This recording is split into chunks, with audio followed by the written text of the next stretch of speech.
ਸਤਿ ਸ਼੍ਰੀ ਅਕਾਲ ਬੇਟਾ। ਮੇਰਾ ਨਾਮ ਸੁਰਿੰਦਰ ਸਿੰਘ। ਮੈਂ vocational trainer travel and tourism trade ਦੇ ਵਿੱਚ ਕੋਟ ਧਰਮਚੰਦ ਕਲਾਂ ਸਕੂਲ ਦੇ ਵਿੱਚ ਡਿਸਟ੍ਰਿਕਟ ਤਰਨਤਾਰਨ ਦੇ ਵਿੱਚ ਕੰਮ ਕਰ ਰਿਹਾ। ਅੱਜ ਮੈਂ ਤੁਹਾਡੇ ਨਾਲ ਸਕਿੱਲ ਇੰਡੀਆ ਦੇ ਅੰਡਰ ਆਉਂਦੇ ਆਪਣੇ ਇੱਕ 10th ਕਲਾਸ ਦੇ ਜਿਹੜੇ 2 ਈਅਰ ਸਟਰੀਮ ਆ ਉਹਦੇ ਵਿੱਚੋਂ ਯੂਨਿਟ 5 ਦਾ ਤੁਹਾਨੂੰ ਡਿਟੇਲ ਦੇ ਵਿੱਚ ਐਜ਼ ਅ ਟੋਪਿਕ ਲੈ ਕੇ ਸਮਝਾਊਂਗਾ। ਅਤੇ ਜਿਹੜੀ ਸਲਾਈਡ ਆ ਉਹ ਇੰਗਲਿਸ਼ ਦੇ ਵਿੱਚ ਹੋਏਗੀ, ਬਟ ਡਿਟੇਲ ਤੁਹਾਨੂੰ ਮੈਂ ਪੰਜਾਬੀ ਦੇ ਵਿੱਚ ਸਮਝਾਊਂਗਾ ਤਾਂ ਕਿ ਇੰਗਲਿਸ਼ ਮੀਡੀਅਮ ਅਤੇ ਪੰਜਾਬੀ ਮੀਡੀਅਮ ਦੋਵਾਂ ਬੱਚਿਆਂ ਦੇ ਵਾਸਤੇ ਲਾਹੇਵੰਦ ਹੋ ਸਕੇ। ਠੀਕ ਹੈ ਬੇਟਾ। ਅੱਜ ਦੇ ਆਪਣੇ ਟੌਪਿਕ ਦਾ ਨਾਮ ਹੈਗਾ ਹੈ health and hygiene in hotels. ਹੁਣ ਬੇਟਾ, ਜਿਸ ਤਰ੍ਹਾਂ ਤੁਹਾਨੂੰ ਪਤਾ ਹੀ ਆ, ਆਪਾਂ ਹੋਟਲ ਨੂੰ ਕਿਸ ਤਰ੍ਹਾਂ ਡਿਸਕਰਾਈਬ ਕਰਦੇ ਹਾਂ। ਹੋਟਲ ਕੀ ਆ? ਜਿੱਥੇ ਆਪਾਂ ਨੂੰ ਰਹਿਣ ਦੀ ਜਗ੍ਹਾ ਮਿਲਦੀ ਆ ਅਤੇ ਖਾਣ ਲਈ ਖਾਣਾ ਮਿਲਦਾ ਵਾ। ਠੀਕ ਹੈ, ਜਿਸ ਦੇ ਬਦਲੇ ਦੇ ਵਿੱਚ ਆਪਾਂ ਨੂੰ ਪੈਸੇ ਦੇਣੇ ਪੈਂਦੇ ਆ। ਹੁਣ ਜੇ ਇਹਨੂੰ ਆਪਾਂ ਕੰਪੇਅਰ ਕਰੀਏ ਗੁਰਦੁਆਰੇ ਸਾਹਿਬ ਦੀਆਂ ਸਰਾਵਾਂ ਦੇ ਨਾਲ ਜਾਂ ਹੋਰ ਇਸ ਤਰ੍ਹਾਂ ਦੀਆਂ ਜਗ੍ਹਾ ਨਾਲ ਜਿੱਥੇ ਰਹਿਣ ਦੀ ਜਗ੍ਹਾ ਮਿਲੇ ਬਟ ਪੈਸੇ ਨਾ ਦੇਣੇ ਪੈਣ, ਅਤੇ ਉਹਦੇ ਨਾਲ ਕੰਪੇਅਰ ਕੀਤਾ ਹੋਟਲ ਜਿਹੜੇ ਉਹ ਬਹੁਤ ਉੱਪਰ ਆਉਂਦੇ ਆ, ਕਿਉਂਕਿ ਆਪਾਂ ਉਹਨਾਂ ਦੀਆਂ ਸਰਵਿਸਿਜ਼ ਦੇ ਬਦਲੇ ਪੈਸੇ ਦੇ ਰਹੇ ਹਾਂ। ਅਤੇ ਜੇ ਆਪਾਂ ਨੂੰ ਪੈਸੇ ਦੇ ਕੇ ਵੀ ਅੱਗੋਂ ਸਰਵਿਸਿਜ਼ ਮਾੜੀਆਂ ਮਿਲਦੀਆਂ ਨੇ, ਆਪਣੇ ਰਹਿਣ ਵਾਲਾ ਜਿਹੜੇ ਰੂਮ ਆ ਉਹ ਗੰਦੇ ਹੋਣਗੇ, ਆਪਾਂ ਨੂੰ ਗੰਦਾ ਖਾਣਾ ਮਿਲੂਗਾ, ਅਤੇ ਉਹਦਾ ਬਹੁਤ ਜ਼ਿਆਦਾ ਦੁੱਖ ਹੁੰਦਾ ਅਤੇ ਆਪਾਂ ਉੱਥੇ ਦੂਸਰੀ ਵਾਰ ਕਦੇ ਨਹੀਂ ਜਾਵਾਂਗੇ। ਠੀਕ ਹੈ ਨਾ। ਜੇ ਆਪਣਾ ਹੋਟਲ ਆ ਅਤੇ ਆਪਣੇ ਕੋਲ ਗੈਸਟ ਜਿਹੜਾ ਉਹ ਦੂਸਰੀ ਵਾਰ ਨਹੀਂ ਆਏਗਾ। ਇਸੇ ਕਰਕੇ ਹੋਟਲ ਦੇ ਵਿੱਚ ਜਿਹੜੀ ਆ ਹੈਲਥ ਅਤੇ ਹਾਈਜੀਨ ਦਾ ਧਿਆਨ ਰੱਖਣਾ ਸਭ ਤੋਂ ਪਹਿਲਾਂ ਆਉਂਦਾ ਵਾ। ਠੀਕ ਹੈ ਨਾ। ਕਹਿੰਦੇ ਨਾ, ਜੋ ਦਿਖਦਾ ਹੈ ਉਹੀ ਵੇਖਦਾ ਹੈ। ਅਤੇ ਜੇ ਦਿਸਣ ਦੇ ਵਿੱਚ ਹੀ ਸਾਰਾ ਕੁਝ ਖਰਾਬ ਲੱਗੇਗਾ, ਗੰਦਾ ਲੱਗੇਗਾ, ਅਤੇ ਆਪਣੇ ਕੋਲ ਗੈਸਟ ਕਦੇ ਵੀ ਨਹੀਂ ਆਏਗਾ। ਹੁਣ ਪਹਿਲਾਂ ਬੇਟਾ ਆਪਾਂ ਗੱਲ ਕਰਦੇ ਹਾਂ ਵੀ ਹੈਲਥ ਐਂਡ ਹਾਈਜੀਨ ਦਾ ਮਤਲਬ ਕੀ ਆ। ਠੀਕ ਹੈ।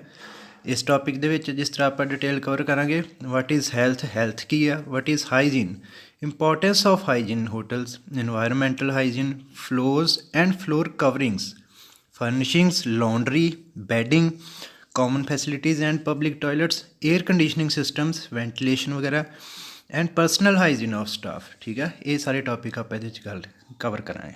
ਸਭ ਤੋਂ ਪਹਿਲਾਂ ਬੇਟਾ ਆ ਗਿਆ ਵਾਟ ਇਜ਼ ਹੈਲਥ। ਹੈਲਥ ਹੁੰਦੀ ਕੀ ਆ? ਆਪਾਂ ਕਿਹਨੂੰ ਪ੍ਰੋਪਰ ਹੈਲਥ ਕਹਿ ਸਕਦੇ ਹਾਂ? Health is a state of complete physical, mental and social wellbeing and not more than absence of disease or infirmity. ਹੁਣ ਬੇਟਾ ਹੈਲਥ ਕਹਿ ਰਿਹਾ ਵਾ ਇੱਕ ਕੰਪਲੀਟ ਤੌਰ 'ਤੇ ਤੁਹਾਡਾ ਫਿਜ਼ੀਕਲ, ਤੁਹਾਡਾ ਮੈਂਟਲੀ ਮਾਈਂਡ ਅਤੇ ਸੋਸ਼ਲੀ ਵੈਲਬੀਇੰਗ ਨੂੰ ਆਪਾਂ ਹੈਲਥ ਕਹਿ ਦਿੰਦੇ ਹਾਂ। ਜੇ ਆਪਾਂ ਦੇਖਣ ਦੇ ਵਿੱਚ ਸੋਹਣੇ ਆ, ਆਪਣਾ ਸਰੀਰ ਸੋਹਣਾ ਵਾ, ਆਪਾਂ ਨੂੰ ਕੋਈ ਮੈਂਟਲੀ ਟੈਨਸ਼ਨ ਨਹੀਂ ਹੈਗੀ, ਉਹ ਚੀਜ਼ ਨੂੰ ਕੀ ਕਹਿ ਦਿੰਦੇ ਆ? ਹੈਲਥ ਕਹਿ ਦਿੰਦੇ ਆ। ਠੀਕ ਆ। The next one is what is hygiene. The art and branch of science that deals in preserving good health is hygiene. ਹੁਣ ਬੇਟਾ ਕਹਿੰਦੇ ਆ ਵੀ ਹਾਈਜੀਨ ਕੀ ਆ? ਹਾਈਜੀਨ ਆਉਂਦੇ ਆ ਸਾਇੰਸ ਦੀ ਉਹ ਬ੍ਰਾਂਚ ਆ, ਜਾਂ ਕਹਿ ਲਓ ਵੀ ਉਹ ਤਰੀਕਾ ਵਾ ਜਿਹਦੇ ਨਾਲ ਆਪਾਂ ਸੋਹਣੀ ਹੈਲਥ ਪਾ ਸਕਦੇ ਹਾਂ। ਹਾਈਜੀਨ ਨੂੰ ਇਸਤੇਮਾਲ ਕਰਕੇ, ਗੁੱਡ ਹਾਈਜੀਨ ਯੂਜ਼ ਕਰਕੇ ਆਪਾਂ ਸੋਹਣੀ ਹੈਲਥ ਪਾ ਸਕਦੇ ਹਾਂ। ਇਹਦਾ ਵਰਡ ਦਾ ਮਤਲਬ ਕੀ ਆ? It is derived from Hygieia meaning goddess of health. Hygieia ਤੋਂ ਇਹ ਜਿਹੜਾ ਵਰਡ ਆ ਡਰਾਈਵਡ ਹੋ ਕੇ ਹਾਈਜੀਨ ਬਣਿਆ ਵਾ, ਅਤੇ ਇਹ ਹਾਈਜੀਆ ਦਾ ਮਤਲਬ ਕੀ ਆ? ਗੋਡੈਸ ਆਫ ਹੈਲਥ, ਹੈਲਥ ਦੀ ਦੇਵੀ। ਇਸ ਤੋਂ ਬਾਅਦ 'ਚ ਬੇਟਾ ਹੁਣ ਜਿਹੜਾ ਆਪਣਾ ਮੇਨ ਟੌਪਿਕ ਆ ਉਹ ਸਟਾਰਟ ਹੁੰਦਾ ਵਾ। ਸਭ ਤੋਂ ਪਹਿਲਾਂ ਆ ਗਿਆ ਹੋਟਲ ਹਾਈਜੀਨ। ਇੰਪੋਰਟੈਂਸ ਕੀ ਆ ਇਹਦੀ ਹੋਟਲ ਦੇ ਵਿੱਚ? ਠੀਕ ਹੈ ਨਾ। ਜਿਸ ਤਰ੍ਹਾਂ ਮੈਂ ਆਲਰੇਡੀ ਤੁਹਾਨੂੰ ਦੱਸ ਕੇ ਹਟਿਆ ਵੀ ਹੋਟਲ ਦੇ ਵਿੱਚ ਆਪਾਂ ਨੂੰ ਹਰ ਚੀਜ਼ ਦੇ ਬਦਲੇ, ਹਰ ਸਰਵਿਸ ਦੇ ਬਦਲੇ ਪੈਸੇ ਦੇਣੇ ਪੈਂਦੇ ਆ, ਅਤੇ ਜੇ ਪੈਸੇ ਦੇ ਕੇ ਵੀ ਆਪਾਂ ਨੂੰ ਸਰਵਿਸ ਮਾੜੀ ਮਿਲੇ, ਆਪਾਂ ਨੂੰ ਗੰਦੀ ਸਰਵਿਸ ਮਿਲੇ, ਅਤੇ ਫਿਰ ਤਾਂ ਆਪਾਂ ਉੱਥੇ ਦੂਸਰੀ ਵਾਰੀ ਕਦੇ ਵੀ ਨਾ ਜਾਵਾਂਗੇ। ਅਤੇ ਜੇ ਉਹੀ ਹੋਟਲ ਆਪਣਾ ਵਾ ਅਤੇ ਆਪਣੇ ਕੋਲ ਗੈਸਟ ਦੂਸਰੀ ਵਾਰ ਕਦੇ ਨਹੀਂ ਆਏਗਾ। Take up vigilant and appropriate precautionary measures to safeguard health of employees as that of visitors. Follow strict health guidelines. ਹੁਣ ਬੇਟਾ ਇੱਥੇ ਉਹ ਕੀ ਕਹਿ ਰਿਹਾ ਵਾ? ਬੜੇ ਧਿਆਨ ਨਾਲ ਅਤੇ ਬੜੇ ਕੇਅਰਫੁਲੀ ਆਪਾਂ ਨੂੰ ਜਿਹੜੀਆਂ ਵਾ ਪ੍ਰੀਕੋਸ਼ਨਸ ਲੈਣੀਆਂ ਪੈਂਦੀਆਂ ਵਾ ਹੋਟਲ ਦੇ ਵਿੱਚ, ਕਿਉਂਕਿ ਹੋਟਲ ਇੱਕ ਇਹੋ ਜਿਹੀ ਜਗ੍ਹਾ ਵਾ ਜਿੱਥੇ ਦੋ ਤਰ੍ਹਾਂ ਦੇ ਲੋਕ ਆਉਂਦੇ ਆ। ਇੱਕ ਤਾਂ ਉਹ ਆਉਂਦੇ ਆ ਵੀ ਜਿਹੜੇ ਆਪਣੇ ਘਰੋਂ ਤੋਂ ਦੂਰ ਹੁੰਦੇ ਆ, ਠੀਕ ਆ, ਉਹ ਆਪਣੇ ਕੋਲ ਰਹਿਣ ਦੀ ਜਗ੍ਹਾ ਲੈਣ ਆਉਂਦੇ, ਖਾਣਾ ਖਾਣ ਆਉਂਦੇ। ਦੂਸਰੇ ਬੇਟਾ ਉਹ ਲੋਕ ਵੀ ਆਉਂਦੇ ਆ ਜਿਹੜੇ ਹੁੰਦੇ ਸੇਮ ਸਿਟੀ ਦੇ ਆ, ਠੀਕ ਆ, ਸੇਮ ਟਾਊਨ ਦੇ ਹੁੰਦੇ ਆ, ਬਟ ਉਹ ਆਪਣੇ ਰੋਜ਼ ਵਾਲੇ ਐਟਮੋਸਫੇਅਰ ਨੂੰ ਚੇਂਜ ਕਰਨ ਵਾਸਤੇ, ਕੁਛ ਵੱਖਰਾ ਖਾਣ ਵਾਸਤੇ, ਕੁਛ ਵੱਖਰਾ ਐਕਸਪੀਰੀਅੰਸ ਕਰਨ ਵਾਸਤੇ, ਆਪਣੇ ਆਪ ਨੂੰ ਫਰੈਸ਼ ਕਰਨ ਵਾਸਤੇ ਵੀ ਆਉਂਦੇ ਆ। ਅਤੇ ਜੇ ਉਹਨਾਂ ਨੂੰ ਆਪਦੇ ਘਰ ਦੇ ਨਾਲੋਂ ਵਧੀਆ ਸਰਵਿਸ ਇੱਥੇ ਮਿਲਦੀ ਆ, ਉਹ ਫੇਰ ਹੀ ਆਉਂਦੇ ਆ। ਅਤੇ ਜੇ ਮੰਨ ਲਓ ਉਹ ਘਰੇ ਸਾਫ਼ ਖਾ ਰਿਹਾ ਅਤੇ ਹੋਟਲ ਦੇ ਵਿੱਚ ਉਹਨਾਂ ਨੂੰ ਆਪਾਂ ਗੰਦਾ ਖਾਣਾ ਦੇਵਾਂਗੇ ਜਾਂ ਗੰਦੇ ਟੇਬਲ ਦੇਵਾਂਗੇ ਬਹਿਣ ਨੂੰ, ਉਹ ਆਪਣੇ ਕੋਲ ਕਦੇ ਨਹੀਂ ਆਉਣਗੇ। ਠੀਕ ਹੈ। ਹੋਟਲ ਜਿਹੜਾ ਉਹ ਫੇਲ ਹੋ ਜਾਏਗਾ। ਮੇਨ ਚੀਜ਼ ਕੀ ਆ ਵੀ ਆਪਾਂ ਉਹਨਾਂ ਨੂੰ ਉਹਨਾਂ ਦੇ ਘਰਾਂ ਦੇ ਨਾਲੋਂ ਵੀ ਜ਼ਿਆਦਾ ਸਾਫ ਸੁਥਰਾ ਮਾਹੌਲ ਜਿਹੜਾ ਵਾ ਉਹ ਪ੍ਰੋਵਾਈਡ ਕਰਾਉਣਾ ਵਾ। ਅਤੇ ਉਹ ਕਿਸ ਤਰ੍ਹਾਂ ਪ੍ਰੋਵਾਈਡ ਕਰਾ ਸਕਦੇ ਹਾਂ, ਬੜੀ ਕੇਅਰਫੁਲੀ ਪ੍ਰੀਕੋਸ਼ਨਸ ਨੂੰ ਯੂਜ਼ ਕਰਦੇ ਹੋਏ, ਵਰਤਦੇ ਹੋਏ, ਅਤੇ ਹੈਲਥ ਇੰਪਲੋਇਜ਼ ਵਗੈਰਾ ਨੂੰ ਇਸ ਚੀਜ਼ ਦੇ ਬਾਰੇ ਜਾਗਰੂਕ ਕਰਕੇ। ਹੁਣ ਬੇਟਾ ਪਹਿਲੀ ਚੀਜ਼ ਕੀ ਆ ਗਈ, ਇਨਵਾਇਰਮੈਂਟਲ ਹਾਈਜਨ। ਹੁਣ ਆਪਾਂ ਕਿਸੇ ਵੀ ਜਗ੍ਹਾ ਬਾਰੇ ਗੱਲ ਕਰੀਏ, ਸਿਰਫ ਹੋਟਲਸ ਬਾਰੇ ਨਹੀਂ, ਆਪਣੇ ਘਰ ਬਾਰੇ ਵੀ ਜੇ ਆਪਾਂ ਗੱਲ ਕਰਦੇ ਹਾਂ ਤਾਂ ਸਭ ਤੋਂ ਪਹਿਲੀ ਚੀਜ਼ ਕੀ ਹੁੰਦੀ ਆ, ਆਪਾਂ ਸੰਪਰਕ ਵਿੱਚ ਕਿਹਦੇ ਆਉਂਦੇ ਹਾਂ ਵੀ ਉਹ ਜਗ੍ਹਾ ਦਾ ਇਨਵਾਇਰਮੈਂਟ ਕਿਹੋ ਜਿਹਾ ਵਾ। ਠੀਕ ਆ ਨਾ। ਹੁਣ ਆਪਾਂ ਤੁਸੀਂ ਸਕੂਲ ਜਾਂਦੇ ਜੇ ਤੁਹਾਨੂੰ ਸਕੂਲ ਕਲਾਸ ਦੇ ਵਿੱਚ ਵੜਦਿਆਂ ਸਾਰੇ ਪਾਸੇ ਘੱਟਾ ਉੱਡਦਾ ਦਿਸੇ ਜਾਂ ਗੰਦੇ ਬੈਂਚ ਦਿਸਣ ਤਾਂ ਤੁਹਾਨੂੰ ਕਿੱਡਾ ਬੁਰਾ ਲੱਗੇਗਾ। ਠੀਕ ਹੈ ਨਾ, ਵੀ ਤੁਸੀਂ ਉਹ ਬੈਂਚ 'ਤੇ ਬਹਿਣਾ ਵੀ ਪਸੰਦ ਨਹੀਂ ਕਰੋਗੇ, ਕਿਉਂਕਿ ਤੁਸੀਂ ਸਾਫ਼ ਸੁਥਰੇ ਕੱਪੜੇ ਪਾ ਕੇ ਆਏ ਜੇ, ਸਾਫ਼ ਸੁਥਰੀ ਯੂਨੀਫਾਰਮ ਪਾ ਕੇ ਆਏ ਜੇ। ਈਵਨ ਕਿ ਉਹ ਬੈਂਚ 'ਤੇ ਬੈਠਿਆਂ ਤੁਹਾਡਾ ਸੁਧਾਰ ਤਾਂ ਕੀ ਹੋਣਾ, ਤੁਹਾਡੀ ਯੂਨੀਫਾਰਮ ਆਪਦੀ ਗੰਦੀ ਹੋ ਜਾਣੀ ਆ। ਠੀਕ ਹੈ ਨਾ। ਇਸੇ ਕਰਕੇ ਸਭ ਤੋਂ ਪਹਿਲੀ ਚੀਜ਼ ਕੀ ਆਉਂਦੀ ਆ, ਇਨਵਾਇਰਮੈਂਟਲ। ਇਹਦੇ ਵਿੱਚ ਕੀ ਕਹਿੰਦਾ ਵਾ, rooms maintained at reasonable standard of cleanness. ਸਭ ਤੋਂ ਪਹਿਲਾਂ ਕੀ ਆ, ਜਿਹੜੇ ਰੂਮਸ ਆ ਉਹ ਬਿਲਕੁਲ ਸਾਫ਼ ਹੋਣੇ ਚਾਹੀਦੇ ਆ, ਇੱਕ ਸਟੈਂਡਰਡ ਹੋਣਾ ਚਾਹੀਦਾ ਉਹਨਾਂ ਦਾ। ਠੀਕ ਹੈ ਨਾ। ਸਭ ਤੋਂ ਪਹਿਲਾਂ ਆਪਾਂ ਰੂਮ ਦੇ ਵਿੱਚ ਐਂਟਰ ਕੀਤੇ, ਆਪਾਂ ਆਲਾ ਦੁਆਲਾ ਨਜ਼ਰ ਮਾਰ ਕੇ ਦੇਖਿਆ, ਲਾਈਟਸ ਵਗੈਰਾ ਔਨ ਕੀਤੀਆਂ, ਜੇ ਤਾਂ ਸਾਫ਼ ਸੁਥਰਾ ਤਾਂ ਆਪਣਾ ਦਿਲ ਖੁਸ਼ ਹੋ ਜਾਊਗਾ। ਠੀਕ ਹੈ। ਬਟ ਜੇ ਉਹੀ ਰੂਮ ਗੰਦਾ ਵਾ, ਬੈੱਡ ਦੀ ਢੋਅ ਦੇ ਉੱਪਰ ਘੱਟਾ ਛਾਇਆ ਪਿਆ ਵਾ, ਜਿਹੜਾ ਕੋਈ ਸੋਫਾ ਜਾਂ ਟੇਬਲ ਪਿਆ ਉਹਦੇ ਉੱਤੇ ਉੱਪਰ ਵੀ ਆਪਾਂ ਟੱਚ ਕਰਕੇ ਦੇਖ ਰਹੇ ਹਾਂ ਅਤੇ ਇੱਕ ਮਿੱਟੀ ਦੀ ਲੇਅਰ ਬਣੀ ਪਈ ਹੈ। ਠੀਕ ਹੈ। ਅਤੇ ਆਪਾਂ ਉਹ ਰੂਮ ਦੇ ਵਿੱਚ ਸਟੇ ਕਰਨਾ, ਉੱਥੇ ਰਹਿਣਾ ਕਦੇ ਵੀ ਪਸੰਦ ਨਹੀਂ ਕਰਾਂ। ਆਲ ਸਰਵਿਸਿਜ਼ ਕਲੀਨਡ ਡੇਲੀ। ਹੁਣ ਬੇਟਾ ਉਹ ਕੀ ਕਹਿੰਦਾ ਵਾ, ਜਿੰਨੇ ਵੀ ਸਰਵਿਸਿਜ਼ ਆ, ਭਾਵੇਂ ਉਹ ਨੀਚੇ ਵਾਲੇ ਫਲੋਰ ਆ, ਭਾਵੇਂ ਉਹ ਸੈਲਫਸ ਨੇ, ਭਾਵੇਂ ਉਹ ਆਪਣੇ ਬੈੱਡ ਦੇ ਨਾਲ ਲੱਗਦੇ ਸੈਟੀ ਟੇਬਲਸ ਨੇ, ਛੋਟੇ ਟੇਬਲਸ ਨੇ, ਉਹ ਰੋਜ਼ ਸਾਫ਼ ਹੋਣੇ ਚਾਹੀਦੇ ਆ। Public washroom and food consumption service areas cleaned and maintained. ਹੁਣ ਬੇਟਾ ਭਾਵੇਂ ਉਹ ਆਪਣੇ ਕਮਰੇ ਦੇ ਵਾਸ਼ਰੂਮਸ ਆ, ਭਾਵੇਂ ਉਹ ਆਪਣੇ ਪਬਲਿਕ ਵਾਸ਼ਰੂਮਸ ਆ, ਉਹ ਜਿਹੜੇ ਆ ਬਿਲਕੁਲ ਸਾਫ਼ ਹੋਣੇ ਚਾਹੀਦੇ ਆ ਡੇਲੀ ਬੇਸਿਸ 'ਤੇ। ਈਵਨ ਕਿ ਬੇਟਾ ਉੱਥੇ ਰੋਸਟਰ ਲੱਗਾ ਹੁੰਦਾ ਵਾ ਦਰਵਾਜ਼ੇ ਦੇ ਪਿੱਛੇ, ਜਿਹਦੇ ਉੱਪਰ ਹਰ 2 ਘੰਟੇ ਦੇ ਬਾਅਦ ਉਹ ਸਾਫ਼ ਕਰਕੇ ਸਾਈਨ ਕਰਕੇ ਜਾਂਦੇ ਆ ਵੀ ਅਸੀਂ ਇਹ ਵਾਸ਼ਰੂਮਸ ਵਗੈਰਾ ਚੈੱਕ ਕਰ ਲਏ ਆ, ਸਾਰਾ ਕੁਝ ਸਹੀ ਤਰ੍ਹਾਂ ਵਰਕ ਕਰ ਰਿਹਾ ਵਾ ਅਤੇ ਸਾਫ਼ ਨੇ।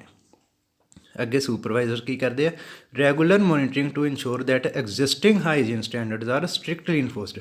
ਜਿਸ ਤਰ੍ਹਾਂ ਮੈਂ ਹੁਣੇ ਦੱਸ ਕੇ ਹਟਿਆ ਵੀ ਹਰ 2 ਘੰਟੇ ਬਾਅਦ ਸਾਈਨ ਕਰਕੇ ਜਾਂਦੇ ਆ। ਕੌਣ ਸਾਈਨ ਕਰਕੇ ਜਾਂਦਾ, ਸੁਪਰਵਾਈਜ਼ਰ ਸਾਈਨ ਕਰਕੇ ਜਾਂਦਾ। ਠੀਕ ਹੈ।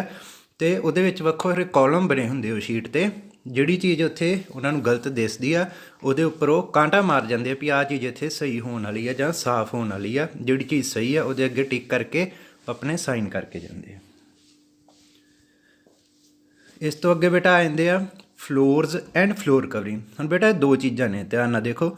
ਫਲੋਰਸ ਕੀ ਹੋ ਗਿਆ ਵੀ ਆਪਣੀਆਂ ਜਿਹੜੀਆਂ ਫਰਸ਼ਾਂ ਨੇ, ਐਂਡ ਫਲੋਰ ਕਵਰਿੰਗਸ। ਹੁਣ ਫਲੋਰ ਕਵਰਿੰਗ ਦੇ ਵਿੱਚ ਕੀ ਆਉਂਦਾ ਵਾ, ਕਿਤੇ ਤਾਂ ਬੇਟਾ ਦੇਖੋ ਵੈਸੇ ਪੱਥਰ ਲੱਗਾ ਹੁੰਦਾ ਹੈ ਨਾ, ਪੱਥਰ ਲੱਗਾ, ਟਾਇਲਸ ਲੱਗੀਆਂ, ਬਟ ਕਾਫੀ ਜਗ੍ਹਾ 'ਤੇ ਮੈਟਸ ਵਗੈਰਾ ਵਿਛੇ ਹੁੰਦੇ ਆ ਜਾਂ ਹੋਰ ਕਿਸੇ ਵਾਲਪੇਪਰ ਨਾਲ ਜਾਂ ਕਿਸੇ ਚੀਜ਼ ਨਾਲ ਫਲੋਰ ਕਵਰ ਕੀਤੀ ਹੁੰਦੀ। ਉਹਨਾਂ ਦੋਨਾਂ ਚੀਜ਼ਾਂ ਦੀ ਸਫਾਈ ਕਿਸ ਤਰ੍ਹਾਂ ਕਰਨੀ ਹੈ ਜਾਂ ਉਹਨਾਂ ਦੀ ਸਫਾਈ ਦਾ ਕੀ ਮਹੱਤਵ ਹੈ।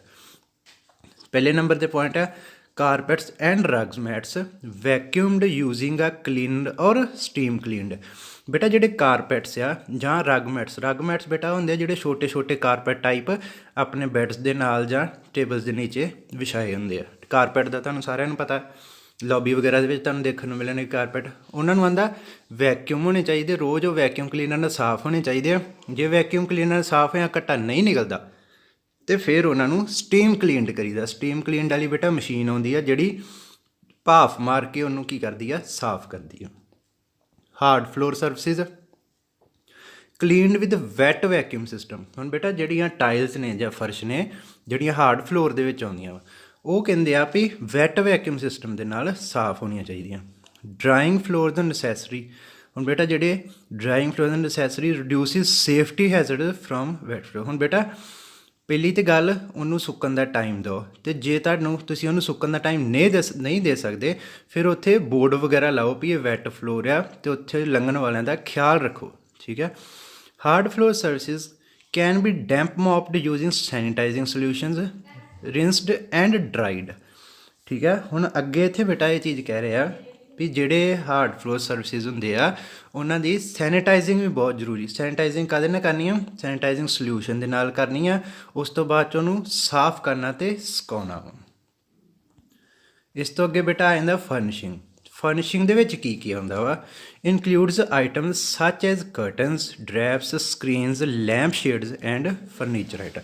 ਹੁਣ ਬੇਟਾ ਫਰਨਿਸ਼ਿੰਗ ਦੇ ਵਿੱਚ ਉਹ ਚੀਜ਼ ਆ ਜਾਂਦੀ ਹੈ ਜਿਹਨੂੰ ਆਪਾਂ ਰੈਗੂਲਰ ਬੇਸਿਸ 'ਤੇ ਧੋ ਨਹੀਂ ਸਕਦੇ, ਵਾਸ਼ ਨਹੀਂ ਕਰ ਸਕਦੇ, ਬਟ ਸਫਾਈ ਤਾਂ ਉਹਨਾਂ ਦੀ ਵੀ ਜ਼ਰੂਰੀ ਹੈ, ਠੀਕ ਹੈ ਨਾ।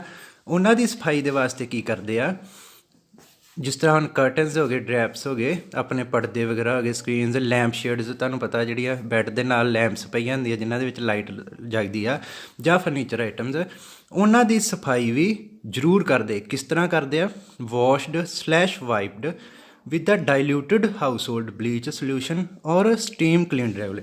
ਬੇਟਾ ਜਾਂ ਤਾਂ ਉਹਨਾਂ ਨੂੰ ਧੋਂਦੇ ਆ, ਠੀਕ ਹੈ, ਜੇ ਉਹ ਧੋਪ ਨਹੀਂ ਸਕਦੇ ਤਾਂ ਉਹਨਾਂ ਨੂੰ ਵਾਈਪ ਕਰਦੇ, ਸਾਫ਼ ਕਰਦੇ ਆ। ਕਾਹਦੇ ਨਾਲ ਕਰਦੇ ਆ, ਇੱਕ ਡਾਇਲੂਟਡ ਹਾਊਸ ਹੋਲਡ ਬਲੀਚ ਸੋਲਿਊਸ਼ਨ ਹੁੰਦਾ ਵਾ, ਉਹਦੇ ਨਾਲ ਕਰਦੇ ਆ, ਜਾਂ ਫਿਰ ਜਿਸ ਤਰ੍ਹਾਂ ਆਪਾਂ ਕਾਰਪੈਟ ਦਾ ਪੜ੍ਹਿਆ ਸੀਗਾ, ਉਹਨਾਂ ਨੂੰ ਸਟੀਮ ਕਲੀਨਡ ਕਰਦੇ ਰੈਗੂਲਰਲੀ, ਸਟੀਮ ਭਾਫ ਦੇ ਨਾਲ ਮਾਰ ਕੇ ਉਹਨਾਂ ਨੂੰ ਸਾਫ਼ ਕਰਦੇ ਆ। ਹੁਣ ਬੇਟਾ ਇਸ ਤੋਂ ਅੱਗੇ ਆ ਜਾਂਦੀ ਆ ਲਾਂਡਰੀ। ਲਾਂਡਰੀ ਦੇ ਵਿੱਚ ਉਹ ਕੀ ਕਹਿੰਦਾ ਵਾ, laundry should be washed at least daily. ਹੁਣ ਕਹਿੰਦਾ ਐਟਲੀਸਟ ਡੇਲੀ ਦਾ ਬੇਟਾ ਇੱਥੋਂ ਦੇਖੋ ਕੀ ਮਤਲਬ ਆ, ਉਹ ਕਹਿੰਦੇ ਵੀ ਲਾਂਡਰੀ ਸਾਰੀਆਂ ਰੋਜ਼ ਘੱਟੋ ਘੱਟ ਇੱਕ ਵਾਰ ਤਾਂ ਸਾਫ਼ ਹੋਣੀ ਚਾਹੀਦੀ ਹੈ, ਠੀਕ ਹੈ ਨਾ। ਇੱਕ ਵਾਰ ਤੋਂ ਜ਼ਿਆਦਾ ਵੀ ਹੋ ਸਕਦੇ। ਹੁਣ ਮੰਨ ਲਓ ਆਪਾਂ ਕਿਸੇ ਸ਼ੈਫ ਦੀ ਗੱਲ ਕਰਦੇ ਹਾਂ, ਸ਼ੈਫ ਦੀ ਜਿਹੜੀ ਯੂਨੀਫਾਰਮ ਹੈ ਉਹ ਕਿਚਨ ਦੇ ਵਿੱਚ ਕੰਮ ਕਰਦਿਆਂ ਗੰਦੀ ਹੋ ਗਈ, ਠੀਕ ਹੈ, ਉਹਨੇ ਰੋਜ਼ ਇੱਕ ਵਾਰ ਤਾਂ ਧੋਣੀ ਆ, ਬਟ ਜ਼ਰੂਰੀ ਨਹੀਂ ਆ ਵੀ ਉਹਨੇ ਸਾਰਾ ਦਿਨ ਉਹੀ ਚਲਾਉਣੀ ਆ। ਉਹ ਇੱਕ ਤੋਂ ਜ਼ਿਆਦਾ ਵਾਰ ਵੀ ਆਪਣੀ ਜਿਹੜੀ ਯੂਨੀਫਾਰਮ ਉਹ ਕੰਮ ਕਰਦਿਆਂ ਵੀ ਚੇਂਜ ਕਰ ਸਕਦਾ, ਕਿਉਂਕਿ ਜੇ ਮੰਨ ਲਓ ਵੈੱਜ ਪ੍ਰੀਪਰੇਸ਼ਨ ਕਰ ਰਿਹਾ, ਵੈੱਜ ਦੇ ਦਾਗ ਜਿਹੜੇ ਲੱਗੇ ਆ ਉਹ ਉਹੀ ਹੱਥ ਉਹ ਨੋਨ ਵੈੱਜ ਨੂੰ ਜਾਂ ਨੋਨ ਵੈੱਜ ਦੇ ਜਿਹੜੇ ਉਹ ਵੈੱਜ ਨੂੰ ਉਹ ਇਸ ਤਰ੍ਹਾਂ ਇੰਟਰਚੇਂਜ ਨਹੀਂ ਕਰ ਸਕਦਾ, ਕਿਉਂਕਿ ਕੰਟੈਮੀਨੇਸ਼ਨ ਹੋਣ ਦੇ ਚਾਂਸਿਸ ਬਹੁਤ ਜ਼ਿਆਦਾ ਆ, ਫੂਡ ਖਰਾਬ ਹੋਣ ਦੇ ਚਾਂਸਿਸ ਬਹੁਤ ਜ਼ਿਆਦਾ ਆਉਂਦੇ ਆ, ਠੀਕ ਹੈ। ਅਤੇ ਦੂਸਰਾ ਜਿਹੜਾ ਵੇਖਣ ਨੂੰ ਗੰਦਾ ਲੱਗਦਾ ਉਹ ਤਾਂ ਹੈਗਾ ਹੀ। ਹੁਣ ਆਪਾਂ ਆਪਣੀ ਐਗਜ਼ਾਮਪਲ ਲੈ ਲਈਏ, ਆਪਾਂ ਗੰਦੇ ਕੱਪੜੇ ਪਾ ਕੇ ਸਾਫ਼ ਕੰਮ ਨਹੀਂ ਨਾ ਕਰ ਸਕਦੇ, ਠੀਕ ਹੈ ਨਾ। ਹੁਣ ਮੰਨ ਲਓ ਆਪਾਂ ਕਿਸੇ ਲਾਈਵ ਕਾਊਂਟਰ 'ਤੇ ਹਾਂ, ਬਟ ਆਪਣੀ ਯੂਨੀਫਾਰਮ ਸਾਰੀ ਉਹ ਵੈੱਜ ਕਰੀ ਦੇ ਨਾਲ ਭਰੀ ਪਈ ਆ, ਅਤੇ ਕੋਈ ਆਪਣੇ ਕੋਲ ਆਣ ਕੇ ਆਪਾਂ ਨੂੰ ਆਖੇਗਾ ਵੀ ਸਾਨੂੰ ਆਹ ਨਵੀਂ ਚੀਜ਼ ਬਣਾ ਕੇ ਖਵਾਓ ਇਸੇ ਯੂਨੀਫਾਰਮ ਨਾਲ, ਇੰਨਾ ਗੰਦੇ ਹੱਥਾਂ ਨਾਲ ਨਹੀਂ ਬੇਟਾ, ਨਹੀਂ ਆਏਗਾ। ਅਗਲਾ ਪੁਆਇੰਟ ਕੀ ਆਉਂਦਾ ਵਾ, linen sheets, pillow cases, counter blankets should be washed in hot water and detergent, rinsed and dried. ਹੁਣ ਬੇਟਾ ਉਹ ਕੀ ਕਹਿ ਰਿਹਾ, ਜਿਹੜੇ ਆਪਣੇ ਲਿਨਨ ਨੇ, ਜਿਸ ਤਰ੍ਹਾਂ ਬੈੱਡ ਸ਼ੀਟਸ ਹੋ ਗਈਆਂ, ਆਪਣੇ ਪਿੱਲੋ ਕੇਸਿਸ ਹੋ ਗਏ, ਆਪਣੇ ਕਾਟਨ ਬਲੈਂਕਟਸ ਹੋ ਗਏ, should be washed in hot water. ਇਹਨਾਂ ਨੂੰ ਕੀ ਕਰਨਾ ਵਾ, ਇਹਨਾਂ ਨੂੰ ਗਰਮ ਪਾਣੀ ਦੇ ਨਾਲ ਧੋਣਾ ਵਾ, ਕੀ ਕਰਕੇ, ਡਿਟਰਜੈਂਟ ਪਾ ਕੇ, ਅਤੇ ਉਸ ਤੋਂ ਬਾਅਦ 'ਚੋਂ ਇਹਨਾਂ ਨੂੰ ਨਿਚੋੜ ਕੇ ਸਾਫ਼ ਕਰਨਾ ਵਾ, ਸੁਕਾਉਣਾ ਵਾ, ਠੀਕ ਆ। ਅਤੇ ਇਹਨਾਂ ਨੂੰ ਵੀ ਟਰਾਈ ਕਰਨਾ ਵਾ, linen should be changed at least twice a week and whenever a guest has check out. ਹੁਣ ਬੇਟਾ ਇਹਨਾਂ ਨੂੰ ਕੀ ਟਰਾਈ ਕਰਨਾ ਵਾ ਵੀ ਵੀਕ ਦੇ ਵਿੱਚ ਇੱਕ ਵਾਰ ਤਾਂ ਧੋਣੇ ਆ, ਠੀਕ ਆ। ਇਹ ਹੋ ਗਈ ਇੱਕ ਆਪਸ਼ਨ। ਦੂਸਰੀ ਕੀ ਆ, ਕੰਪਲਸਰੀ ਆਪਸ਼ਨ, ਜਦੋਂ ਵੀ ਗੈਸਟ ਇੱਕ ਕਮਰਾ ਛੱਡ ਕੇ ਜਾ ਰਿਹਾ ਵਾ, ਜਦੋਂ ਵੀ ਹਾਊਸਕੀਪਿੰਗ ਨੂੰ ਫਰੰਟ ਡੈਸਕ ਨੂੰ ਇਨਫੋਰਮ ਕੀਤਾ ਵੀ ਚੈੱਕਆਊਟ ਹੋ ਗਿਆ ਵਾ, ਤੁਸੀਂ ਜਾ ਕੇ ਰੂਮ ਚੈੱਕ ਕਰ ਲਓ, ਉਦੋਂ ਤਾਂ ਆਪਾਂ ਸਾਰੇ ਲਿਨਨ ਚੇਂਜ ਕਰਨੇ ਹੀ ਕਰਨੇ ਆ, ਈਵਨ ਕਿ ਭਾਵੇਂ ਉਹਨੇ ਯੂਜ਼ ਕੀਤੇ ਆ ਜਾਂ ਨਹੀਂ ਯੂਜ਼ ਕੀਤੇ। ਜੇ ਮੰਨ ਲਓ ਬੈੱਡ 'ਤੇ ਸੁੱਤਾ ਵਾ, ਉਹਨੇ ਬਲੈਂਕਟ ਨਹੀਂ ਯੂਜ਼ ਕੀਤਾ, ਪਾਸੇ ਪਿਆ, ਬਟ ਫਿਰ ਵੀ ਆਪਾਂ ਉਹਨੂੰ ਸਾਫ਼ ਕਰਨਾ ਵਾ, ਠੀਕ ਆ, ਕਿਉਂਕਿ ਉਹ ਆਲਰੇਡੀ ਉਹਨੂੰ ਯੂਜ਼ ਕਰਨ ਦੇ ਉਹ ਪੈਸੇ ਪੇ ਕਰ ਚੁੱਕਾ ਵਾ, ਆਪਣੀ ਲਾਂਡਰੀ ਦੇ ਬਿੱਲ ਵਿੱਚ ਲੱਗ ਚੁੱਕੇ ਨੇ, ਅਤੇ ਆਪਣਾ ਫਰਜ਼ ਬਣਦਾ ਵੀ ਜਿਹੜਾ ਨਵਾਂ ਗੈਸਟ ਆਉਣਾ ਉਹਨੂੰ ਬਿਲਕੁਲ ਫਰੈਸ਼ ਮਿਲੇ, ਠੀਕ ਹੈ। ਇਸੇ ਕਰਕੇ ਜੇ ਮੰਨ ਲਓ ਗੈਸਟ ਨਹੀਂ ਵੀ ਸਟੇ ਕਰ ਰਿਹਾ ਨਾ, ਅਤੇ ਤਾਂ ਵੀ ਆਪਾਂ ਵੀਕ ਦੇ ਵਿੱਚ ਇੱਕ ਵਾਰ ਉਹ ਸਾਰੇ ਲਿਨਨ ਚੇਂਜ ਕਰਨੇ ਹੀ ਕਰਨੇ। ਹੁਣ ਬੇਟਾ ਆਪਾਂ ਘਰਾਂ ਦੇ ਵਿੱਚ ਵੀ ਦੇਖਦੇ ਹਾਂ, ਜੇ ਕੋਈ ਆਪਣਾ ਰੂਮ ਬੰਦ ਪਿਆ ਰਹੇ ਤਾਂ ਵੀ ਆਪਾਂ ਉਹਦੇ ਵਿੱਚ ਜਦੋਂ ਜਾਈਏ ਤਾਂ ਘਟਾ ਉੱਡ ਕੇ ਕੱਪੜਿਆਂ 'ਤੇ ਪਿਆ ਹੁੰਦਾ ਵਾ, ਬੈੱਡ 'ਤੇ ਪਿਆ ਹੁੰਦਾ, ਬੈੱਡ ਸ਼ੀਟ ਗੰਦੀ ਹੁੰਦੀ ਆ। ਅੱਗੇ ਬੇਟਾ ਬੈਡਿੰਗ ਦੇ ਨਾਲ ਹੀ ਰਿਲੇਟਡ ਆ, mattresses and pillow with plastic cover can be wiped diluted household bleach solution, mattress without plastic covers steam cleaned। ਹੁਣ ਬੇਟਾ ਦੇਖੋ ਕਈ ਵਾਰ ਕੀ ਹੁੰਦਾ ਵਾ, ਕੁਛ ਮੈਟਰਸਿਸ ਜਾਂ ਪਿੱਲੋ ਜਿਹੜੇ ਗੱਦੇ ਆ ਜਾਂ ਆਪਣੇ ਸਰਾਣੇ ਆ, ਉਹਨਾਂ ਦੇ ਉੱਤੇ ਪਲਾਸਟਿਕ ਦੇ ਕਵਰ ਚੜੇ ਹੁੰਦੇ ਆ, ਠੀਕ ਹੈ ਨਾ। ਤਾਂ ਹੁਣ ਪਲਾਸਟਿਕ ਨੂੰ ਤਾਂ ਆਪਾਂ ਬਾਰ-ਬਾਰ ਧੋ ਨਹੀਂ ਸਕਦੇ, ਇਸੇ ਕਰਕੇ ਉਹਨਾਂ ਨੂੰ ਕੀ ਆਉਂਦਾ ਵਾ ਵੀ ਬਲੀਚ ਦੇ ਨਾਲ ਸਾਫ਼ ਕਰਨਾ ਉਹਨਾਂ ਨੂੰ, ਠੀਕ ਆ। ਅਤੇ ਜਿਹੜੇ ਮੈਟਰਸ ਦੇ ਉੱਤੇ ਪਲਾਸਟਿਕ ਨਹੀਂ ਚੜੀ ਉਹਨਾਂ ਨੂੰ ਕੀ ਕਰਨਾ, ਉਹਨਾਂ ਨੂੰ ਵੀ ਸਟੀਮ ਕਲੀਨਡ ਕਰਨਾ, ਜਿਸ ਤਰ੍ਹਾਂ ਆਪਾਂ ਕਾਰਪੈਟ ਨੂੰ ਜਾਂ ਕਰਟਨਸ ਨੂੰ ਕੀਤਾ, ਪਰਦਿਆਂ ਨੂੰ ਕੀਤਾ ਸੀਗਾ। ਸਟੀਮ ਕਲੀਨਡ ਵਾਲੀ ਤੁਹਾਨੂੰ ਦੱਸਿਆ ਆਲਰੇਡੀ ਇੱਕ ਮਸ਼ੀਨ ਆਉਂਦੀ ਆ, ਉਹਨੂੰ ਆਪਾਂ ਬਿਲਕੁਲ ਕੱਪੜੇ ਦੇ ਨਾਲ ਜੋੜ ਦਿੰਦੇ ਜਾਂ ਜਿਹੜੀ ਚੀਜ਼ ਸਾਫ਼ ਕਰਨੀ ਜੋੜ ਦਿੰਦੇ ਹਾਂ, ਅਤੇ ਉਹਨੂੰ ਭਾਫ਼ ਮਾਰ ਕੇ, ਭਾਫ਼ ਵਾਪਸ ਵੀ ਖਿੱਚ ਲੈਂਦੀ ਆ, ਭਾਫ਼ ਮਾਰ ਕੇ ਬਿਲਕੁਲ ਉਹਨੂੰ ਸਾਫ਼ ਕਰ ਦਿੰਦੀ ਆ, ਕੀਟਾਣੂ ਮਾਰ ਦਿੰਦੀ ਆ ਅਤੇ ਘਟਾ ਕੱਢ ਦਿੰਦੀ ਆ। ਓਕੇ ਬੇਟਾ, ਇਸ ਤੋਂ ਬਾਅਦ 'ਚੋਂ ਗੱਲ ਕਰਦੇ ਆਪਾਂ common facilities and public toilets ਦੀ। ਹੁਣ ਇੱਥੇ ਕੀ ਕਹਿ ਰਿਹਾ ਵਾ, regular washing, wiping of chairs, resting areas and other facilities used by the public. ਹੁਣ ਬੇਟਾ ਬਈ ਦੇਖੋ, ਜੇ ਆਪਾਂ ਪਬਲਿਕ ਏਰੀਆ ਦੇ ਵਿੱਚ ਬੇਟਾ ਸਭ ਤੋਂ ਪਹਿਲਾਂ ਦੇਖੋ ਕੀ ਆ ਗਿਆ, ਆਪਣੀ ਲੌਬੀ ਆ ਗਈ, ਠੀਕ ਹੈ। ਲੌਬੀ ਦੇ ਅੰਦਰ ਆਉਣ ਵਾਲੇ ਵਾਸ਼ਰੂਮਸ ਵਗੈਰਾ ਆ ਗਏ, ਜਾਂ ਆਪਣੇ ਰੈਸਟੋਰੈਂਟਸ ਦੇ ਵਾਸ਼ਰੂਮਸ ਆ ਗਏ, ਜਿਨ੍ਹਾਂ ਦੇ ਵਿੱਚ ਜੇ ਤਾਂ ਰੂਮ ਦੇ ਵਿੱਚ ਵਾਸ਼ਰੂਮ ਉਹ ਸਿਰਫ ਗੈਸਟ ਯੂਜ਼ ਕਰੇਗਾ, ਬਟ ਜਿਹੜੇ ਪਬਲਿਕ ਏਰੀਆਜ਼ ਦੇ ਵਿੱਚ ਉਹ ਸਾਰੇ ਗੈਸਟ, ਇੱਕ ਤੋਂ ਜ਼ਿਆਦਾ ਗੈਸਟ ਯੂਜ਼ ਕਰਨਗੇ, ਠੀਕ ਆ। ਅਤੇ ਜਦੋਂ ਕਿਸੇ ਵੀ ਚੀਜ਼ ਨੂੰ ਇੱਕ ਤੋਂ ਜ਼ਿਆਦਾ ਜਣੇ ਯੂਜ਼ ਕਰਨਗੇ, ਉਹ ਗੰਦੀ ਵੀ ਜ਼ਿਆਦਾ ਹੋਏਗੀ ਅਤੇ ਉੱਥੇ ਕੀਟਾਣੂ ਵੀ ਜ਼ਿਆਦਾ ਤਰ੍ਹਾਂ ਦੇ ਹੋਣਗੇ। ਇਸੇ ਕਰਕੇ ਕੀ ਕਹਿ ਰਿਹਾ ਵੀ ਉਹਨਾਂ ਦੀ ਰੈਗੂਲਰ ਵਾਸ਼ਿੰਗ ਕਰੋ, ਠੀਕ ਆ। ਜਿਹੜੀ ਆਪਣੀ ਟੋਇਲਟ ਚੇਅਰਸ ਨੇ ਉਹਨਾਂ ਦੀ ਵਾਈਪਿੰਗ ਕਰੋ, ਰੈਸਟਿੰਗ ਏਰੀਆ ਨੂੰ ਸਾਫ਼ ਕਰੋ, ਅਤੇ ਬਾਕੀ ਜੋ ਵੀ ਫੈਸਿਲਿਟੀ ਜਿਸ ਤਰ੍ਹਾਂ ਡੋਰ ਹੈਂਡਲਸ ਵਗੈਰਾ ਵਾ ਜਾਂ ਉੱਥੇ ਟੈਪਸ ਵਗੈਰਾ, ਉਹਨਾਂ ਨੂੰ ਰੈਗੂਲਰ ਬੇਸਿਸ 'ਤੇ ਕਲੀਨ ਕਰਦੇ ਰਹੋ। ਨੈਕਸਟ ਦੇ ਵਿੱਚ ਕਹਿ ਰਿਹਾ ਵਾ, regular cleaning and maintaining of public toilets and washrooms, ਠੀਕ ਹੈ। ਉਹੀ ਸੇਮ ਗੱਲ ਆ ਗਈ ਬੇਟਾ ਵੀ ਆਪਾਂ ਉਹਨਾਂ ਦੀ ਰੈਗੂਲਰ ਕਲੀਨਿੰਗ ਰੱਖਣੀ ਆ ਅਤੇ ਮੇਨਟੇਨਿੰਗ ਵੀ ਰੱਖਣੀ ਆ, ਠੀਕ ਆ। ਅਤੇ ਬੇਟਾ ਇੱਥੇ ਵੀ ਉਹੀ ਸਿਸਟਮ ਚੱਲਦਾ ਵਾ। ਇਹਨਾਂ ਦਾ ਜਿਹੜਾ ਡੋਰ ਹੁੰਦਾ, ਡੋਰ ਦੇ ਪਿੱਛੇ ਡਿਊਟੀ ਰੋਸਟਰ ਲੱਗਾ ਹੁੰਦਾ, ਉਹਦੇ ਵਿੱਚ ਸੁਪਰਵਾਈਜ਼ਰ ਨੇ ਹਰ 2 ਘੰਟੇ ਬਾਅਦ ਆਉਣਾ ਵਾ, ਹਰ ਚੀਜ਼ ਨੂੰ ਚੈੱਕ ਕਰਨਾ ਵਾ ਅਤੇ ਸਾਈਨ ਕਰਕੇ ਜਾਣਾ ਵੀ ਇੱਥੇ ਠੀਕ ਹੈ, ਕਲੀਨਿਨੈਸ ਪ੍ਰੋਪਰ ਹੈਗੀ ਆ, ਹਰ ਟੈਪ ਵਰਕ ਕਰ ਰਹੀ ਆ, ਹਰ ਜਿਹੜੀ ਸੀਟ ਆ ਉਹ ਵਰਕ ਕਰ ਰਹੀ ਆ। ਜੋ ਉਹਦੇ ਵਿੱਚ ਕਮੀ ਆ ਉਹ ਸਾਈਨ ਕਰਕੇ ਉੱਪਰ ਇਨਫੋਰਮ ਕਰਕੇ ਉੱਥੇ ਕ੍ਰੋਸ ਕਰਕੇ ਚੱਲ ਜਾਂਦਾ ਵਾ ਵੀ ਇਹ ਚੀਜ਼ ਵਰਕ ਨਹੀਂ ਕਰ ਰਹੀ, ਇਹਦੇ ਬਾਰੇ ਸੋਚਿਆ ਜਾਵੇ, ਇਹਦੇ ਬਾਰੇ ਠੀਕ ਕਰਨ ਬਾਰੇ ਸੋਚਿਆ ਜਾਵੇ ਅਤੇ ਜਲਦੀ ਤੋਂ ਜਲਦੀ ਠੀਕ ਕੀਤਾ ਜਾਵੇ, ਠੀਕ ਆ। ਨੈਕਸਟ ਜਦੋਂ ਫਿਰ ਉਹ 2 ਘੰਟੇ ਬਾਅਦ ਆਏਗਾ, ਜੇ ਤਾਂ ਪ੍ਰੋਬਲਮ ਸੋਲਵ ਹੋ ਗਈ ਵੈਲ ਐਂਡ ਗੁੱਡ, ਜੇ ਸੋਲਵ ਨਹੀਂ ਹੋਈ ਤਾਂ ਉਹ ਦੁਬਾਰਾ ਇਨਫੋਰਮ ਕਰੇਗਾ ਵੀ ਇਹ ਇੱਥੇ ਚੀਜ਼ ਨਹੀਂ ਚੱਲ ਰਹੀ ਅਤੇ ਜਿਹੜੇ ਆਪਣੇ ਗੈਸਟ ਆ ਉਹਨਾਂ ਨੂੰ ਪਰੇਸ਼ਾਨੀ ਆ ਰਹੀ ਆ। ਹੁਣ ਬੇਟਾ ਅੱਗੇ ਆਪਣੀ ਗੱਲ ਆ ਗਈ ਵੈਂਟੀਲੇਸ਼ਨ ਦੀ, ਅਤੇ ਬਹੁਤ ਇੰਪੋਰਟੈਂਟ। ਹੁਣ ਆਪਾਂ ਬੇਟਾ ਭਾਵੇਂ ਆਪਾਂ ਘਰ ਦੀ ਗੱਲ ਕਰਦੇ ਹਾਂ, ਕਿਸੇ ਸ਼ੌਪ ਦੀ ਗੱਲ ਕਰਦੇ ਹਾਂ, ਕਿਸੇ ਰੂਮ ਦੀ ਗੱਲ ਕਰਦੇ ਹਾਂ, ਹੋਟਲ ਦੀ ਗੱਲ ਕਰਦੇ ਹਾਂ, ਉੱਥੇ ਸਾਫ਼ ਸਫਾਈ ਰੱਖਣ ਵਾਸਤੇ ਸਭ ਤੋਂ ਇੰਪੋਰਟੈਂਟ ਕੀ ਆ, ਉਹਦਾ ਐਟਮੋਸਫੇਅਰ ਜਾਂ ਆਪਾਂ ਉਹਦਾ ਕਲਾਈਮੇਟ, ਠੀਕ ਆ। ਅਤੇ ਅੱਜ ਕੱਲ੍ਹ ਕਲਾਈਮੇਟ ਨੂੰ ਏਅਰ ਕੰਡੀਸ਼ਨਿੰਗ ਦੀ ਮਦਦ ਦੇ ਨਾਲ ਕੰਟਰੋਲ ਕੀਤਾ ਜਾਂਦਾ। ਆਪਾਂ ਘਰਾਂ ਦੇ ਵਿੱਚ ਵੀ ਦੇਖਦੇ ਹਾਂ, ਜੇ ਤਾਂ ਆਪਣੇ ਬਹੁਤ ਜ਼ਿਆਦਾ ਗਰਮੀ ਆ ਤਾਂ ਆਪਾਂ AC ਚਲਾ ਕੇ ਉਹਨੂੰ ਠੰਡਾ ਕਰਦੇ ਹਾਂ, ਅਤੇ ਜੇ ਆਪਣੇ ਠੰਡ ਪੈ ਰਹੀ ਆ ਅਤੇ ਆਪਾਂ ਹੀਟਰਸ ਦੀ ਮਦਦ ਨਾਲ ਆਪਣੇ ਰੂਮ ਨੂੰ ਗਰਮ ਕਰ ਲੈਂਦੇ। ਹੁਣ ਬੇਟਾ ਕੁਛ ਜਗ੍ਹਾ ਇਹੋ ਜਿਹੀਆਂ ਹੁੰਦੀਆਂ ਵਾ ਜਿੱਥੇ AC ਦੇ ਨਾਲ, ਹੀਟਰ ਦੇ ਨਾਲ ਕਲਾਈਮੇਟ ਕੰਟਰੋਲ ਕੀਤਾ ਜਾਂਦਾ, ਬਟ ਵੱਧ ਤੋਂ ਵੱਧ ਟਰਾਈ ਕੀ ਕੀਤੀ ਜਾਂਦੀ ਆ, ਨੈਚੁਰਲ ਵੈਂਟੀਲੇਸ਼ਨ ਦੇ ਨਾਲ ਕਲਾਈਮੇਟ ਨੂੰ ਕੰਟਰੋਲ ਕੀਤਾ ਜਾਵੇ।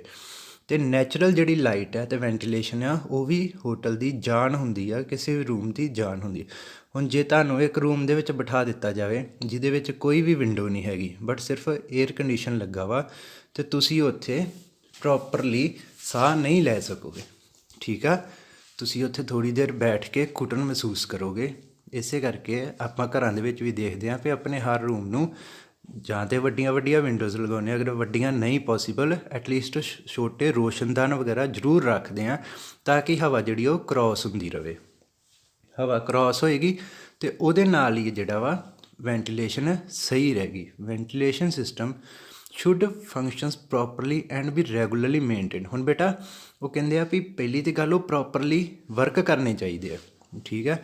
ਜਿਹੜੀ ਅੰਦਰ ਦੀ ਹਵਾ ਵਾ ਉਹ ਭਾਵੇਂ ਗਰਮ ਹੈ ਭਾਵੇਂ ਠੰਡੀ ਆ, ਉਹ ਬਾਹਰ ਜਾਵੇ ਅਤੇ ਬਾਹਰੋਂ ਫਰੈਸ਼ ਹਵਾ ਅੰਦਰ ਆਵੇ। ਇਸ ਦੇ ਨਾਲ 2 ਚੀਜ਼ਾਂ ਹੋਣਗੀਆਂ, ਪਹਿਲਾ ਤਾਂ ਕਲਾਈਮੇਟ ਜਿਹੜਾ ਉਹ ਕੰਟਰੋਲ 'ਚ ਰਹੇਗਾ, ਦੂਸਰਾ ਸਾਫ਼ ਰਹੇਗਾ। ਜਿਹੜੇ ਅੰਦਰ ਹਵਾ ਦੇ ਵਿੱਚ ਕੀਟਾਣੂ ਆ ਜਾਂ ਡਸਟ ਪਾਰਟੀਕਲਸ ਆ, ਉਹਨਾਂ ਨੂੰ ਐਗਜ਼ੌਸਟ ਦੀ ਮਦਦ ਨਾਲ ਜਾਂ ਵਿੰਡੋਜ਼ ਦੇ ਥਰੂ ਬਾਹਰ ਕੱਢ ਦਿੱਤਾ ਜਾਵੇ ਅਤੇ ਬਾਹਰੋਂ ਫਰੈਸ਼ ਹਵਾ ਅੰਦਰ ਲਿਆਂਦੀ ਜਾਵੇ, ਠੀਕ ਹੈ। Air conditioned system should be cleaned and maintain. ਹੁਣ ਬੇਟਾ ਜੇ ਆਪਾਂ ACs ਦੀ ਵੀ ਗੱਲ ਕਰਦੇ ਹਾਂ ਅਤੇ ਇਹਨਾਂ ਦੀ ਵੀ ਜਿਹੜੀ ਸਰਵਿਸ ਆ ਉਹ ਬਿਲਕੁਲ ਐਗਜ਼ੈਕਟ ਸਹੀ ਟਾਈਮ 'ਤੇ ਹੋਣੀ ਚਾਹੀਦੀ ਆ, ਕਿਉਂਕਿ ਇਹਨਾਂ ਦੇ ਵਿੱਚ ਵੀ ਫਿਲਟਰ ਲੱਗੇ ਹੁੰਦੇ ਆ।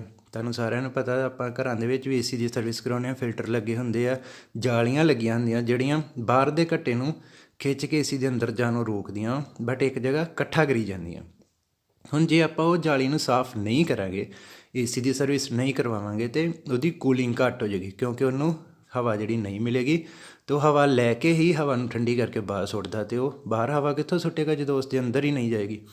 Filters changed out cleaned regularly. ਹੁਣ ਜਿਹੜੇ ਉਹਦੇ ਫਿਲਟਰਸ ਨੇ, ਜਿਹੜੀਆਂ ਉਹਦੀਆਂ ਜਾਲੀਆਂ ਦੀ ਆਪਾਂ ਗੱਲ ਕਰ ਰਹੇ ਹਾਂ, ਉਹ ਬਿਲਕੁਲ ਸਹੀ ਟਾਈਮ 'ਤੇ ਸਾਫ਼ ਹੋਣੇ ਚਾਹੀਦੇ ਆ, ਬਿਲਕੁਲ ਰੈਗੂਲਰਲੀ ਕਲੀਨ ਹੋਣੇ ਚਾਹੀਦੇ ਆ, ਠੀਕ ਹੈ। ਅਤੇ ਇਸ ਦੇ ਨਾਲ ਕੀ ਹੋਏਗਾ, ਆਪਣਾ ਉਹ ਰੂਮ ਦਾ ਜਾਂ ਆਪਣੇ ਹੋਟਲ ਦਾ ਐਟਮੋਸਫੇਅਰ ਸਹੀ ਰਹੇਗਾ।